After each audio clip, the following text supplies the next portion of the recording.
শুধু দর্শক মন্ডলী, আসসালামু আলাইকুম। এগ্রি একোয়াবিটির পক্ষ থেকে সবাইকে সুস্বাগতম।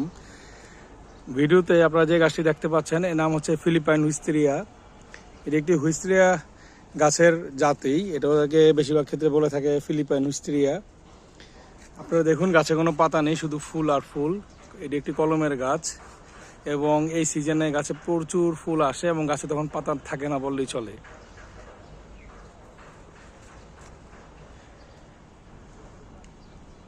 যারা এই ধরনের আনকমন গাছ ক্রয় করতে ইচ্ছুক তারা প্লিজ আমাদের ফেসবুক পেজ এগ্রি একোয়াবিটির মেসেঞ্জারে নক করতে পারেন, অথবা আমাদের কন্ট্যাক্ট নাম্বার 01715256077 নম্বরে কল করে বিস্তারিত জেনে নিতে পারেন। আমাদের নার্সারি নারায়ণগঞ্জের পঞ্চবটি এনসিসি অ্যাডভেঞ্চারল্যান্ড পার্কের উল্টো পাশে, পুকুরের আগে। আপনাদেরকে এই গাছগুলো কালেক্ট করতে চাইলে সরাসরি নার্সারি ভিজিট করে কালেক্ট করতে হবে, কারণ এই গাছগুলো কুরিয়ার করা খুব টাফ। সবাই ভালো থাকুন, সুস্থ থাকুন এই কামনায়। আল্লাহ হাফেজ। আসসালামু আলাইকুম রহমতুল্লাহ বারকাতুহু।